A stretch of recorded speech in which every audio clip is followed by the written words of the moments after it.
आपका क्लासेस एकदम अच्छे से देखना है, फास्ट फॉरवर्ड नहीं करना, और आप जैसे क्लास में बोलते हो कि one revision before the after the class and one revision before the next class, वो एक इंपॉर्टेंट पॉइंट है मेमोरी के लिए। और सर जब मेमोरी पे आए तो मेरे हिसाब से बेस्ट टेक्निक है रीड एंड रिकॉल। जैसे एक पोर्शन रीड किया, फिर उसको मन में रिकॉल करने की कोशिश किया, कितना रिटेन कर पा रहे हैं। ऐसा 2 बार करेंगे तो एक मेमोरी में बैठ जाएगा, क्योंकि जब एग्जाम में आंसर्स लिखना होता है तब कॉन्सेप्ट समझना इंपॉर्टेंट है, लेकिन मेमोरी नहीं रहेगा तो फिर एग्जाम में आंसर्स लिखना पॉसिबल नहीं होगा।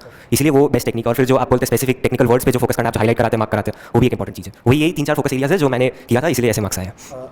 कितने घंटे पढ़ाई करते थे? एग्जाम के पहले की बात कर रहा हूँ, जैसे एग्जाम मई में था, तो let's say 1 month before exam से तुम्हारा क्या शेड्यूल था पढ़ने का, ठीक है, वो पूरा एक बार डिस्कस करें। सर मेरा ऐसा नहीं था कि मैं पूरा टाइम वाइज शेड्यूल करके जाता था, मैं बस डेली गोल्स रखता था कि मेरे को इतना इतना चैप्टर करना है, इतना पेज करना है वैसे, और अराउंड 9 to 10 आवर्स मेरा डेली का स्टडी टाइम रहता था। क्योंकि ऐसा स्ट्रिक्ट शेड्यूल मेरे को अच्छा नहीं लगता कि 6 से 6:30 ये करूँगा, 6:30 से 7 वो करूँगा। बस गोल्स रखा और फिर वो उसको जितना हो सकता करने की कोशिश किया। आई रिकॉर्ड अगेन, मेरे को याद आया, तन्मय ने मुझसे लॉ, ऑडिट और स्ट्रेटजिक मैनेजमेंट लिया है ना, तो इसके एफएमएसएम में भी बहुत जबरदस्त मार्क्स आए हैं, 85 आए हैं। मतलब आप सोचो, ऑडिट में 96, एफएमएसएम में 85, अगर गाइड कर सकते हो।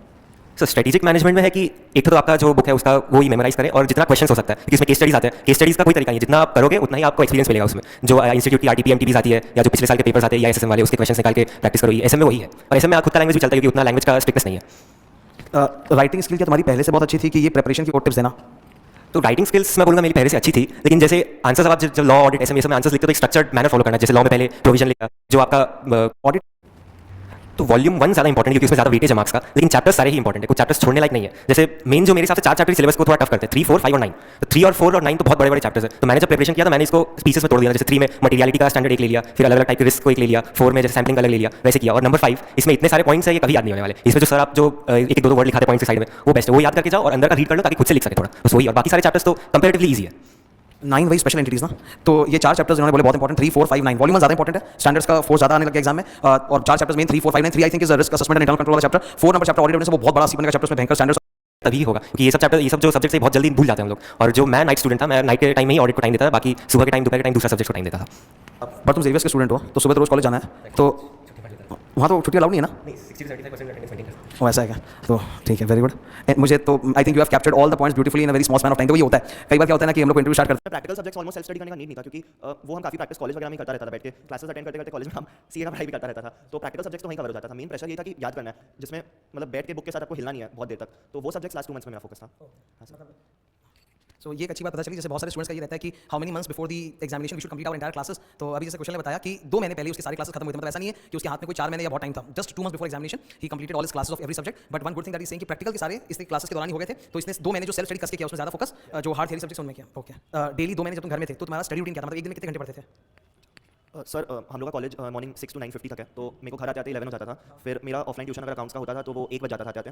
फिर खाना खाने के बाद हम 1 घंटा सो 2:30-3 बजे बैठता था, तो रात को उठता था 11 बजे तक। वो बीच में खाली फूड ब्रेक्स ही होता था, थोड़ा देर के लिए फ़ोन बस मैक्सिमम। और जिस दिन कॉलेज नहीं होता था उस दिन सुबह 6 बजे उठो, खाली खाने के लिए उठो और पढ़ता रहो रात तक। मेरे को थोड़ा फिटनेस का शौक था, तो हम ऐसे ही बाहर चला जाता था, लेकिन हाँ मोस्ट ऑफ द टाइम पढ़ाई करता था घर पर बैठ के। स्पेसिफिकली ऑडिट के लिए तुमने क्या स्ट्रेटजी फॉलो की, और तुम स्टूडेंट्स को क्या टिप्स देना चाहोगे कि ऑडिट में वो लोग कैसे तैयारी करें कि उनके भी अच्छे मार्क्स आए? तो सर सबसे पहले जैसा हम बोला, डिसिप्लिन आपके सारे क्लासेस के नीचे वो स्क्रॉल होता रहता था, डिसिप्लिन इज द की। तो उसी वे में डिसिप्लिन के लिए हम सबसे पहले सारा क्लासेस एकदम ढंग से टाइमली कंप्लीट किया था। जिस दिन आपका क्लासेस रात को आता था जीडी पे, तो मेरा ऐसा ही शेड्यूल सेट किया हुआ था कि उस दिन का सारा क्लासेस पहले हो जाए। आपका क्लास लगभग 8 बजे आता है रात को, तो वो मेरा 10 तक कंप्लीट होना चाहिए उसी दिन। तो पहला चीज़ हम क्लासेस कंप्लीट करता था, क्लासेस के साथ साथ ज़्यादा से ज़्यादा याद करने का भी ट्राई करता था। लेकिन वो तो भूलना मतलब होता ही था कि हाँ 2 वीक्स बाद लगता था कि वो क्या था, तो इसलिए वो कभी कभार कॉलेज में देख लेता था, थियरी सब्जेक्ट मतलब कॉलेज में वापस एक बार बुक लेकर रीड कर लेता था। फिर आपका जो स्पेसिफिकली बुक था, पहले तो जब पढ़ते थे तो लगता था कि इतना कैसे होगा, लेकिन आप जैसे धीरे धीरे कंसेप्ट के साथ आगे बढ़े, वो एग्जाम्पल्स होना माथे में बैठ जाता था। चैप्टर 9 जो सबसे डिफिकल्ट था हम लोग का, आइटम्स ऑफ फाइनेंशियल स्टेटमेंट, तो उस वाले के लिए आपका वो जो 10 पेजेस का एक ब्रीफ समरी था, वो बहुत हेल्प किया था। मतलब वो चैप्टर में हर एक चीज़ में 5-5 बुलेट्स है मिनिमम, तो उसके लिए आपका वो समरी का काफी हेल्प था। वो बड़ा चैप्टर था, ऑडिट ऑफ स्पेशल एंटिटीज एक बड़ा चैप्टर था। तो ये सब में आपका जो लेफ्ट साइड में जो आप नोट्स लिखाते थे, मार्जिन नोट्स, उससे काफी हेल्प होता था। फिर लास्ट का जो 2 मंथ्स था उसमें हम first half of the day theory से स्टार्ट करता था, तो वो फ्रेश माइंड के साथ हम मतलब याद करने का ना, मैं बचपन से यही था कि हम बोल बोल के काफी तेज याद करता था, बोल बोल के इतना तेज कि कभी कभार मेरा गला ना, मेरे को लगता था कि थियरी कंप्लीट हो रहा है तो खराब हो गया। तो मेरा आदत था कि हमेशा बोल बोल के बहुत तेज बोल बोल के पढ़ता था, क्योंकि उससे मेरे को लगता है ज़्यादा इजीली याद होता था। और जैसा आप बोलते थे कि लॉ वगैरह सब्जेक्ट भी पढ़ता सब था, लेकिन वो सब में बुक लैंग्वेज में इतना फोकस नहीं था। ऑडिट में जैसे बचपन में वर्ड टू वर्ड याद नहीं करते थे, वैसे याद करता था एवरीथिंग बुक लैंग्वेज में। और आपका जो न्यूमोनिक्स था, वो स्टार्टिंग में लगता था कि हम तो न्यूमोनिक्स ही भूल जाएंगे, कंटेंट कैसे याद होगा, लेकिन वो धीरे धीरे वो न्यूमोनिक्स माइंड में एक बार फिट हो जाता है ना, तो फिर याद आता है कि अच्छा इस लेटर से ये था, इस लेटर से ये था। तो बड़े आंसर्स के लिए अगर न्यूमोनिक नहीं होता था तो खुद न्यूमोनिक्स बनाने का ट्राई करता था कि वो इजीली सब कुछ एक बार याद हो जाए। उसके बाद एग्जाम के पहले, ऑडिट एग्जाम के पहले बाय लक हम लोग का 2 दिन था दिवाली की छुट्टी के कारण। हाँ, तो पहला दिन तो आधा दिन सो लिया, काफ़ी टाइट था 5 एग्जाम देके। उसके बाद से हम बैठा तो बहुत बहुत ज़्यादा पढ़ा था ऑडिट। मतलब आपका 2 बुक्स था, वॉल्यूम 1 वॉल्यूम 2। तो पहला दिन मेरा ये था कि वॉल्यूम 1 मैक्सिमम कंप्लीट करें। तो पहला दिन चैप्टर 9 हो गया था दूसरा वॉल्यूम से, और वॉल्यूम 1 का मैक्सिमम पार्ट हो गया था। और वॉल्यूम 2 हम सेकंड डे लिया था। स्टैंडर्ड्स जो आप लास्ट में कराए थे वो हम भी लास्ट में किया था। और आपका बुक का बेस्ट पार्ट था कि वो जो ब्लैक बॉक्सेस में मार्क कराते थे, आप डिफरेंट कलर पेन यूज करते थे, तो उस समय क्लासेस के वक्त जितना ज़्यादा लगता था कि बच्चे लोग थोड़ी है कि कलर पेन यूज करें, वो एग्जाम के वक्त उतना ही हेल्प करता था कि रेड है तो ये ज़्यादा इंपॉर्टेंट है। आपका लॉ में कॉपी नोट्स, टाइमलाइंस, वो तो बहुत ज़्यादा हेल्पफुल था। इनकॉर्पोरेशन ऑफ कंपनी रजिस्ट्रेशन, फिर शिफ्टिंग ऑफ रजिस्टर्ड ऑफिस, वो सब का जो बड़ा बड़ा टाइमलाइंस था, वो सब टाइमलाइन काफ़ी हेल्प किया था स्पेसिफिक टू लॉ। और की चिंता क्या है कि अभी सामने मे में एग्जाम होने वाला है, तो ग्रुप 2 में बहुत पहला जैसे वॉल्यूम 1 वाली किताब और वॉल्यूम 2 वाली किताब तुमने किस पे ज्यादा फोकस किया था? खैर अब तो वो बदल जाएगा बिकॉज़ न्यू सिलेबस में arrangement of topics have change, but तुम्हारे हिसाब से ज्यादा टफ तुमको क्या लगा था, वॉल्यूम 1 या वॉल्यूम 2? मैं स्पेसिफिकली और अरेंज करके पूछता हूं, ऑडिट सब्जेक्ट के अंदर कुछ तो चैप्टर्स होते हैं, जैसे बैंक ऑडिट हो गया, स्पेशल एंटिटीज की ऑडिट करना, कौन सा ज्यादा स्कोरिंग है, स्टैंडर्ड्स वाला या चैप्टर वाला? सर सेकंड वॉल्यूम जो था जिसमें ऑडिट ऑफ स्पेशल एंटिटीज था, फाइनेंशियल स्टेटमेंट आइटम्स था, बैंक ऑडिट था, वो लगेगा सारा चैप्टर्स बहुत लेंदी है, 30 पेजेस 40 पेजेस ईच, सब में पॉइंट्स है, काफी कुछ है, बट वो मेरे को कंपैरेटिवली इजियर लगता था क्योंकि जैसे ऑडिट ऑफ फाइनेंशियल स्टेटमेंट्स है, उसमें जो पॉइंट्स लिखा हुआ है ना वो हम लोग अकाउंट्स में कर चुके हैं, तो वो रिलेटेबल लगता है थोड़ा कि अच्छा। और आपका एग्जांपल जैसा आप बोलते थे कि रियल लाइफ में ऑफिस में जाओगे तो ये करना होगा, तो लगता था कि अच्छा ये ज़्यादा रिलेटेबल लग रहा है, तो उसमें ज़्यादा फोकस करते थे। और डिफिकल्ट था फर्स्ट वॉल्यूम क्योंकि उसमें स्टैंडर्ड बहुत सारा था, उसमें थियरीज बहुत सारा था, audit planning, strategies, risk assessment, उसके बाद क्वालिटी कंट्रोल, इंटरनल कंट्रोल, मतलब उसमें बहुत सारा थियरी था। कारो जैसे आप बोले तो कारो में भी आप काफी सारे एग्जांपल्स देते थे क्लास में, तो उससे याद रहता था कि अच्छा ये वाली चीज़ के लिए ये कारो में आप 3 में को याद है 3 कॉलम्स बनाए थे एब्रिविएशंस का, हाँ तो वो सबसे कारो भी हो जाता था, हेडिंग याद हो जाएगा तो अंदर का कंटेंट याद आ जाता था मेरे को। तो मेरे को मेन डिफिकल्टी वॉल्यूम 1 में होता था क्योंकि उसमें थियरी बहुत ज़्यादा था, ऑडिट प्लानिंग स्ट्रैटेजी, वो चैप्टर 2 था शायद। चैप्टर वाले पोर्शन की स्टैंडर्ड वाले की बराबर है। मेरे को स्कोरिंग ज़्यादा वॉल्यूम 2 लगता था, जिसमें audit of special entities, financial statements वगैरह थे, क्योंकि उसमें में से इजीली याद भी हो जाता था। और जैसे स्पेशल एंटिटीज एक स्पेसिफिक चैप्टर ले ले तो उससे मेरे हिसाब से 8-10 मार्क्स का आता होगा, तो वो उस हिसाब से वॉल्यूम 2 मेरे को ज़्यादा वेटेज लगता था। तो वॉल्यूम 2 एक बार अच्छे से कर लो तो मतलब मेरे को लगता था कि हाँ मेजर पोर्शन हो गया। नेक्स्ट चीज़ है जैसे बहुत सारे स्टूडेंट होते हैं कि उनसे याद नहीं हो रहा, तो वो बोलते हैं कि राइटिंग प्रैक्टिस करें क्या? तो तुम बोल के, जैसे तुमने बताई थी कि तुम बोल के याद करते थे, तुमने अलग से कोई राइटिंग प्रैक्टिस भी की थी क्या? नहीं सर, हम किसी भी सब्जेक्ट में मतलब बचपन से मेरा था कि थियरीज में हम बोल के जितना हो सके हम ज़्यादा बार बोल लेता था, लेकिन हम राइटिंग नहीं करता था। प्रैक्टिकल सब्जेक्ट में भी हम सम्स को 2 बार करता था, उसके बाद मेरे को पेजेस पलट के सारा सम्स बैठ के शांति से देखना अच्छा लगता था, क्योंकि लिखने में एफर्ट्स भी जाता था, टाइम भी लगता था। तो हम आपका जो बुक में जैसे लॉ में सारा आंसर्स फ्रेम था, तो मेरे को लगता था कि यही सारा फ्रेम आंसर्स अगर हम देख ले तो फिर मेरे को लगता नहीं था कि लिख के मतलब कुछ था, तो इसीलिए हम हमेशा बैठ के पहले सारा मन में बोल के याद करता था, फिर रिवीजन के टाइम में मन में याद भी करता था, बोलता भी था, लेकिन हाँ लिखा स्पेसिफिकली नहीं था। आपका नोट्स जो था क्लास में बस वही लिखा होगा। प्रैक्टिकल पेपर्स में भी तुम्हारी क्या अप्रोच रहती थी? मतलब तुम अलग से कुछ, जैसे होता है कई स्टूडेंट्स ऐसा भी करते हैं कि सर लोगों ने एक बार पढ़ा लिया, फिर घर जाके वो स्टूडेंट्स प्रैक्टिकल अपना अलग से भी सम्स वगैरह का नोट्स कॉपी बनाते हैं, कैसा कुछ करना किया था तुमने? सर मैंने जहाँ से भी क्लासेस दिए थे वहाँ पे वही था कि जितना भी बुक का क्वेश्चन है वो सारा क्लास में ही हो जाता था, तो घर जाके आज कुछ होमवर्क पेंडिंग बचता ही नहीं था। तो जो सर लोग जो अपने बुक में जो कराते थे वो हम बार बार देखता था, जैसे हम बोला कि हम उसी ऑर्डर में चलता था जिस ऑर्डर में सर लोग करवाया कॉपी में, बुक के ऑर्डर में नहीं, तो उस ऑर्डर में चलता था। पहले सारा सम्स के साथ गो थ्रू करता था, फिर जैसे टैक्स सब्जेक्ट है उसका पहले थियरी देखता था पूरा, क्योंकि सेक्शंस के बिना प्रैक्टिकल करना इज वेरी डिफिकल्ट। तो पहले पूरा थियरी अगर उसमें है उस सब्जेक्ट में तो फिर उसका सारा सम्स, जैसे अकाउंट्स में भी अकाउंटिंग स्टैंडर्ड्स पहले थियरी, फिर उसका सम्स, फिर आईसीआई मैट का रेफरेंस, या हाँ सर लोग सारा सम्स क्लास में करा देते थे। तो मेरे को लगता था कि और कहाँ से करें सम्स, किसी कोई और बुक रेफर करने से अच्छा मेरे को लगता था पहले इंस्टीट्यूट का बुक ही कर लो। ठीक है। स्टूडेंट लोग का एक और क्वेश्चन होता है कि एग्जाम में पहले एमसीक्यू अटेम्प्ट करें कि डिस्क्रिप्टिव से स्टार्ट करें? सर आजकल एमसीक्यू बुकलेट्स देता नहीं है। स्टूडेंट्स को वही बताना चाहोगे कि एग्जाम के लिए ऐसे से तैयारी कर लो, घर में ऐसे पढ़ लो, कुछ भी जनरल टिप्स? सर मेरे को लगता है कि सबसे ज़्यादा इंपॉर्टेंट होता है क्लासेस कंप्लीट करना। जैसे थियरी सब्जेक्ट्स हैं, ऑडिट तो लोग काफ़ी सीरियस हमेशा से रहते हैं, तो ऑडिट का क्लासेस सब लोग कंप्लीट कर लेते हैं। फिर भी आपका हम लोग जब ऑडिट जैसा सब्जेक्ट का जब थियरी करते थे तो लगता था कि हाँ सिद्धार्थ सर ये एग्जांपल दिए थे, यहाँ पे ऐसे ऐसे पॉइंट्स आगे बढ़ाए थे, तो वो क्लासेस करने का वही एक बेनिफिट होता है। मेरे को लगता है कॉन्सेप्ट क्लियरेंस के साथ साथ आपको समझ आ जाता है कि अच्छा रीड करने वक्त ऐसे ऐसे आगे बढ़ना। आपका जो बुक था वो स्टार्टिंग में मेरे को, जैसा मैंने आपको कहा था कि लगता था कि अरे कैसे होगा, इतना इतना बड़ा बुक है, बट वो बुक अपने आप में काफ़ी ज़्यादा एग्जॉस्टिव था। मतलब audit and law are the only 2 subjects जहाँ पे हम और कोई बुक रेफर नहीं किया था, नॉट इवन आईसीआई मैट, क्योंकि आपका लॉ में तो पूरा अलग से बुक्स था, वॉल्यूम 1 के लिए क्वेश्चन आंसर बुक, वॉल्यूम 2 का उसके पीछे सारा, तो लॉ में और इतना सारा क्वेश्चन कि आपका चैप्टर्स में 20, 25, 40 क्वेश्चन भी होते थे कभी कभार। तो मेरे को लगता था कि वो एक कॉन्फिडेंस बिल्ड हो जाता है टीचर के ऊपर कि सर करवाया इंपॉर्टेंट नहीं मार्क करवा रहे हैं तो ये हो जाएगा। तो लॉ ऑडिट थियरी में हम ज़्यादा क्वेश्चन रेफर नहीं किया, प्रैक्टिकल्स में फिर भी दूसरा बुक्स देखता था, लेकिन थियरी में मेरे को लगता था कि मेन जो कंटेंट है एक बार वो याद कर लो, फिर क्वेश्चन तो समझ जाओगे इंग्लिश है तो एट द एंड। बस केस स्टडीज में कभी कभार दिक्कत होता था, तो वो तो येट अगेन आपका जो केस स्टडीज होता था वो सारा करता ही था क्लास में, घर में अलग से करता था सब कुछ। बदले सिर्फ 2 साल की आर्टिकल उसमें इंडस्ट्री ट्रेनिंग भी है ना? उसमें इंडस्ट्रियल ट्रेनिंग चूज कर सकते हैं। हाँ उसमें इंडस्ट्रियल कोई भी ऐसा मटेरियल रेफर करिए जो आईसीएमएट का आपको लैंग्वेज पूरा दे रहा है। पहला रीडिंग तो ऐसे ही करिए कि धीरे धीरे उसी मटेरियल में आप काम करते जाइए, मतलब उसको हाईलाइट करिए, आप जो भी करिए थोड़ा बहुत आपको लग रहा है क्रॉस करिए ताकि आपका वो कंसाइज हो सके 1.5 में कवर करने के लिए। Plus at the same time read के लिए आई वुड से कि हाँ मैंने सेलेक्टिव थोड़ा इनिशियली किया था, रिवीजन मेरा 2 रिवीजन हुए थे, तो रिवीजन में तो मैंने पूरा कवर किया, बट 1.5 डेज में मैं आगे से कि हाँ पहले इंपॉर्टेंट टॉपिक्स करना है, जैसे स्टार्टिंग में चैप्टर 1 हो गया, चैप्टर ऐसे 700 सीरीज ऐसे 800 सीरीज, फिर जितने भी स्टैंडर्ड्स बाकी और स्टैंडर्ड हो गए, प्रोफेशनल एथिक्स हो गए, बट जो कंपैरेटिवली कम इंपॉर्टेंट टॉपिक्स थे जिसमें ज्यादा लाइक डिजिटल ऑडिट मैंने पर्सनली उसको छोड़ दिया था कि मैं कंप्लीट नहीं कर पाया था और मैं छोड़ना नहीं चाहता था, बट वो छूट गया था उसे। तो पहले मैंने वहां पर सेलेक्ट स्टडी किया, but at the same time ये इंश्योर किया कि मैं जितना हो सके पूरा कवर करके जा रहा हूं।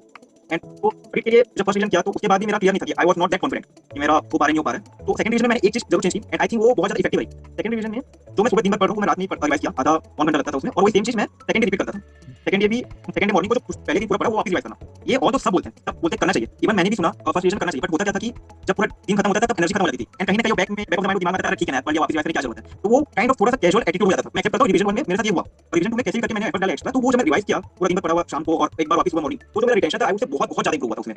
तो ऑडिट के लिए मैं ये बोलूंगा उसके लिए आपको बार बार रिवाइज करना पड़ेगा, आप जो भी पढ़ रहे हो उसको रात में पढ़िए सुबह पढ़िए, और कैसे पढ़ना ऑडिट आप वो मैं बोलूंगा बहुत ज्यादा इंडिविजुअल प्रेफरेंस रहेगा। कोई लोग रहते हैं जो हर महीने 3-4 घंटा पढ़ना प्रेफर करते हैं, मतलब हर दिन सॉरी, जैसे मैं पर्सनली प्रेफर किया कि एक बार ऑडिट होगा पूरा कंप्लीट करूंगा, तो वो अपना इंडिविजुअल प्रेफरेंस है। But again I am talking specifically about audit, तो उसमें यही कहूंगा कि आईसीएमएट फर्स्ट है, उसमें कोई मतलब दो राय नहीं होनी चाहिए। आईसीएमएट आप कवर करिए, आप खुद सोचिए अगर आप प्रोफेशनल एथिक्स है आप उसको पूरा चैप्टर अच्छे से करके जाएंगे, समझ के जाएंगे, आपका विश्वास क्यों नहीं आएगा उसमें, वो आप एटीट्यूड लेके चलेंगे ना कि आपको अच्छा स्कोर करना स्टार्टिंग से। अगर आप एफर्ट्स ही वैसे देंगे कि आप कम मटेरियल कवर करके जा रहे हैं, आपका ये है कि हाँ बस मैं 40-50 कैसे भी ले आऊं, तो आप अपने फेल होने के चांसेस बढ़ा रहे हैं और कुछ नहीं। और भी हो सकता है कि आप पूरा आईसीएमएट कवर करके जाए उसमें आप फेल हो जाए, plus at the same time ये भी हो सकता है कि आप कम मटेरियल में पास हो जाए। It's all about the chances. Chances कैसे बढ़ा सकते हो अपना पूरा मटेरियल कवर करके, चांसेस आप कैसे बढ़ा सकते हो अपना पूरा एफर्ट देके। हो सकता है कि आप कम एफर्ट में आप पास हो जाए, बट एट लास्ट कौन रिस्पांसिबल रहेगा, आप रिस्पांसिबल होगा उस चीज के लिए। आप ये तो नहीं बोल सकते कि उसने बोला था सर ये पढ़ के चलेगा तो इतने में से हो जाएगा। आप you have to understand that you are the only one who are responsible for your results. अपना सीवी में वो चीज लिख पाओगे ना, आप इंटरव्यू में वो चीज बोल पाओगे। तो स्टार्टिंग से एफर्ट एक्स्ट्रा लगे, मैं मानता हूं। जब मैंने आपका मटेरियल पढ़ा तो मैं भी बहुत ज्यादा ओवरवेल्ड हो गया था साइज ऑफ द बुक देख के, बट ये था कि अगर मैं आपकी बुक कवर करके जाऊं वो शॉर्ट है कि मैं एग्जाम में बहुत अच्छा कर गया और जो कि मैंने किया। कोई भी जैसे आप मेरा क्या स्टोरी था, मैं आपको अगर 2 मिनट्स बताऊं, अच्छी स्टोरी है, जो भी देखना मैं बोलूंगा स्टोरी पूरा सुनना। जब मैंने ऑडिट क्लासेस ली, क्लासेस आपके लिए कंप्लीट किया, तो आई वाज लाइक कि हां बहुत ही अच्छी क्लास हो गया, तो इतना पूरा पंप अप है, 80-90 लाना है। बट जब मैंने रिवीजन स्टार्ट किया तब दिमाग में बहुत परेशानी लगे, अरे कैसे होगा, इतनी बड़ी बुक है, आईसीएमएट कहीं मैंने कोई गलती तो नहीं कर दी सिद्धार्थ से लेके, इवन ये थॉट तक है मेरा। और इवन जब मैं बाकी पेयर से डिस्कस करता था तो वो लोग बताते थे यार हमारी तो 200 की बुक है, पन्नी की बुक है। I am not again targeting anyone, but ये है कि उनका मटेरियल पूरा कंसाइज था, तो आई वाज लाइक कि क्या मेरे को भी वो ले लेना चाहिए था। तो ऐसे सेकंड थॉट बहुत आने लगे। Even till the day of exam मेरे अंदर वो थॉट्स आते थे कि कहीं मैंने कहीं टीचर सिलेक्शन गलती तो नहीं कर दी, मटेरियल को कोई गलती नहीं कर दी। But after giving exams I realized कि जो मेरा डिसीजन था आज से लेने का वो बेस्ट था, क्योंकि जब वापस आई एम अगेन रिपीटिंग कि जो मैंने टीचर से बात किया तो I realized it was very much easy for me to understand question क्या पूछना क्या लिखना है, क्योंकि आप आईसीएमएट आप कवर करो ऑडिट में बेस्ट चीज है।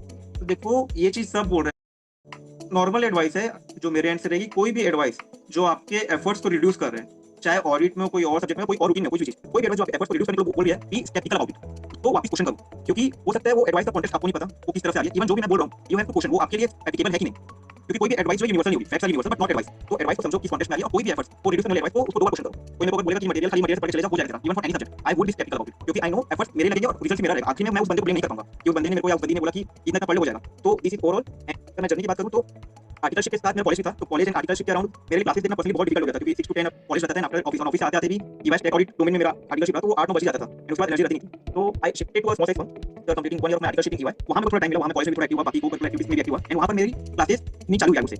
एंड ऑल्दो मैं थोड़ा उसमें भी लेट था, मेरी classes near about Jain mid complete हुई, जैन मिड 2025। तो I had near about 3 to 3.5 months revision के लिए, जिसमें मैंने आराम से 2 बार रिवीजन पूरा कर लिया। And again I am saying कि जैसे कई लोग बोलते थे, इवन जब भी मैं अपने सीनियर्स को देखता था कई लोगों को कि रैंक लाने के लिए इवन अगर आपको टॉप 10 में 5-6 बार 3-4 बार रिवीजन लगेगा, ऐसा कुछ नहीं है। Now you have to focus on the quality and not quantity. 2 बार रिवीजन किया मेरे लिए सफिशिएंट है उससे, ऐसा कुछ भी हार्ड एंड फास्ट रूल नहीं है जो कोई बोल दिया तो लकी की जैसे को फॉलो करना है। यू हैव टू अंडरस्टैंड आपके लिए क्या सही है, accordingly you have to move further. 2 times revision. हां सर। अच्छा, तुम्हारी लाइफ सुनकर तो मुझे लग रहा है कि काफी हेक्टिक थी, कॉलेज भी था, फिर वो क्या बोलते हैं ईवाई की आर्टिकलशिप भी थी, एंड कॉलेज के साथ साथ ही तुम्हारी तैयारी चल रही थी। कॉलेज कंप्लीट हो गया कि भी है?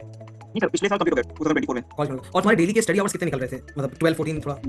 सर अगर मैं रिवीजन टाइम की बात करूं तो I would say sitting hours मेरे 11 to 12 आवर्स ही होते होंगे मैक्स, बट जो इफेक्टिव रहते होंगे वो नियर अबाउट 8-9-10 इसके अराउंड ही होते होंगे। अच्छा अच्छा। मेरा ऐसा कुछ नहीं था कि मैं 14-15 घंटे बैठूंगा, मेरा अपना वो एम था, 9 मिनट तक मेरे लिए सही है। मेरा ज्यादा फोकस मेरे स्लीप हेल्थ पर रहता था, मैं कोशिश करता था कि मैं 8 से 9 घंटे सोऊं, क्योंकि अगर मैं प्रॉपर सो रहा हूं मेरा माइंड ज्यादा काम करेगा।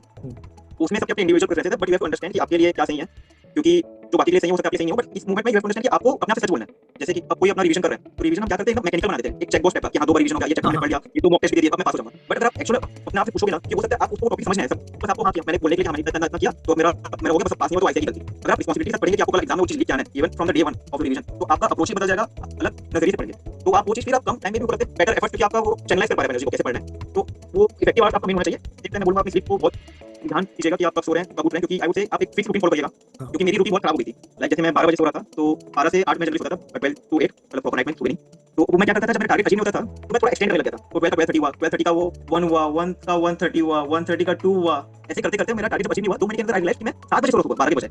तो ऐसे मेरी स्लीप साइकिल जो पूरी उल्टी हो गई, तो मेरा जो ब्रेन और माइंड जो है वो समझ नहीं कब सोना कब उठना है। तो आई वुड से ये मेरी गलती हुई थी। अगर आप इसको इंप्रूव कर पाए तो बहुत ही अच्छी चीज है कि आप अपना शेड्यूल मेंटेन करें, प्रॉपर स्लीप ले रहे हैं। एंड बाकी आवर्स जो है वो बहुत ज्यादा सब्जेक्टिव चीज है, जितना भी पढ़ो क्वालिटी में फोकस करो, क्वांटिटी में कुछ नहीं रखा है। एंड नो योरसेल्फ, क्योंकि एस्टोटल का है कि जो आप खुद को जानोगे वो ही आपका फर्स्ट स्टेप है टुवर्ड्स द विजडम। तो खुद को समझिए, अकॉर्डिंगली आप प्लान करिए। तुम सारे स्टूडेंट्स को प्रिपरेशन जर्नी में, मतलब जो भी अभी प्रिपेयर कर रहा होगा फॉर अपकमिंग एग्जाम्स, उनको कुछ भी स्पेसिफिक एडवाइस देना चाहते हो?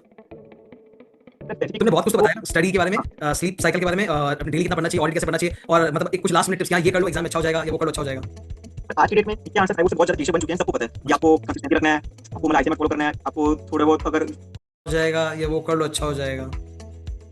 पर आज की डेट में क्या आंसर आई वुड से बहुत ज्यादा क्लीशे बन चुके हैं, सबको पता है कि आपको कंसिस्टेंसी रखना है, आपको मतलब आईसीएमआर फॉलो करना है, आपको पूरा बहुत पॉसिबल मॉक टेस्ट दो, तो इसका आंसर आज के डेट में सबको पता है, टू बी ऑनेस्ट। आप कुछ पैसा वीडियो देखो सबको पता है। It's more about the mindset and you have to understand कि आप जो भी फील कर रहे हो सब फील कर रहे हैं। इट्स ओके अगर आपको कुछ चीज नहीं आ रहा है, बट इट्स मोर कि आप अपने एफर्ट में फोकस करिए। हो सकता है आपके पास best resources now, best time now, it's more on the कि आपका माइंडसेट कैसा है, तो आप माइंडसेट में फोकस करिए। प्लस आई वुड से कि मैं भी एक्सेप्ट करता हूं मेरी जर्नी कोई पिक्चर परफेक्ट नहीं थी, मेरे अंदर बहुत ज्यादा सेल्फ डाउट्स आते थे कि मेरे से होगा नहीं होगा। इवन पॉलिटी ऐसा सब्जेक्ट था जो मुझे डरा के रखा था कि एग्जाम से 1.5 डेज पहले मैं 3-4 घंटा मतलब पढ़ नहीं पाया था, क्योंकि काइंड ऑफ थोड़ा सा वो पैनिक अटैक बोल सकते हैं, कुछ भी बोल सकते हैं, वो आता है कि हमारे इतना सिलेबस बचा है, मैं तभी कंप्लीट नहीं कर पा रहा हूं, मेरा पूरा मतलब माथा घूम गया था पॉलिटी एग्जाम से एक दिन पहले। तो वो उस स्टेज में भी यू हैव टू अंडरस्टैंड कि वो जो आपके साथ हो रहा है वो बहुतों के साथ हो रहा है। अब अपना आप उसमें अपना माइंडसेट अपना सही रखिए कि आपको जो करना है एकदम बेस्ट करना है, वो स्टार्टिंग से टारगेट अपना हाई रखना है, ताकि अगर हाई रखेंगे तभी अपने चांसेस बढ़ेंगे ओवरऑल पास होने के। एंड इट्स माइंडसेट का पूरा खेल है, क्योंकि अगर आप बहुत वीडियो मिल जाएंगे, आपको सेकंड मिल जाएंगे कि आपको क्या करना चाहिए, और आज के डेट में टिप्स एंड ट्रिक्स जितने भी टेक्निकल स्किल्स सबको पता है कि क्या करना है, मटेरियल भी सबके पास है। तो आप ही एफर्ट है, आप ही रिजल्ट रहेगा। आई वुड से कि उसमें फोकस करिए एंड एट द एंड जरूर भले हो सकता है भगवान की तरफ अपना धीरे अंधेर नहीं, जरूर बहुत अच्छा रिजल्ट आएगा। थैंक यू स्वराज, तुमने एकदम ऑनेस्टली ओपनली अपनी पूरी जर्नी और अपने टिप्स शेयर किए। You are not diplomatic about it, जो भी एकदम रियलिटी उसके साथ अपने सारे पॉइंट्स रखे। आई होप सारे स्टूडेंट्स को बहुत पसंद आएगा और उनको इंस्पायर भी करेगा।